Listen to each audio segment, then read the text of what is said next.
Sa iba pang balita, pumasa na sa ikatlo at huling pagbasa ang Freedom of Information Bill.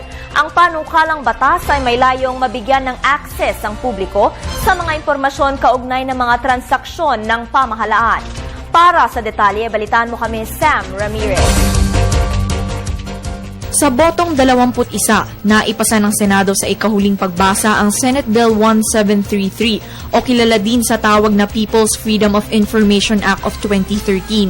Ang FOI ay naglalayong magtaguyod ng transparency sa pamahalaan sa pamamagitan ng mas malayang pagkuha ng mga public documents.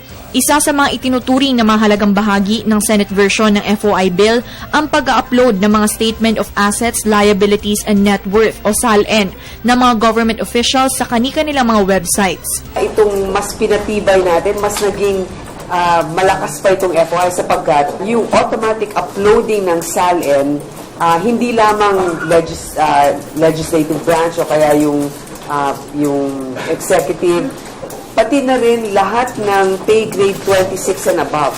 Siniguro din ni Committee on People's Public Information and Mass Media Chairperson Grace Poe na hindi masasama sa Senate version ng FOI bill of reply na siyang nagbibigay ng karapatang sumagot at humarap sa media ang isang tao na sangkot sa isang issue dahil sa mga dokumentong nakuha tungkol sa kanya. Dito sa FOI namin, yung kinakatakutan nating lahat na right of reply ay hindi kasama. Tiwala naman si Poe at si Nicole Curato mula sa Right to Know Right Now Coalition, isa sa mga grupong matinding nagsusulong sa pagpasa ng FOI na susunod na ang Kamara sa pagpasa ng kanilang bersyon ng FOI.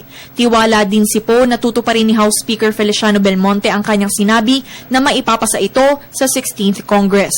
I expect nothing less from the Philippine Senate. Ilang beses nang napasa ang FOI sa Senate, so ang kailangan natin abangan ay ang gagawin ng Kongreso for FOI to pass.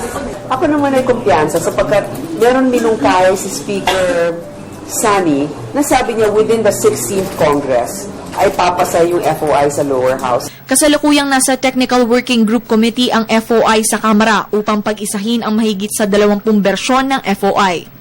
Para sa Telebisyon ng Bayan, Sam Ramirez.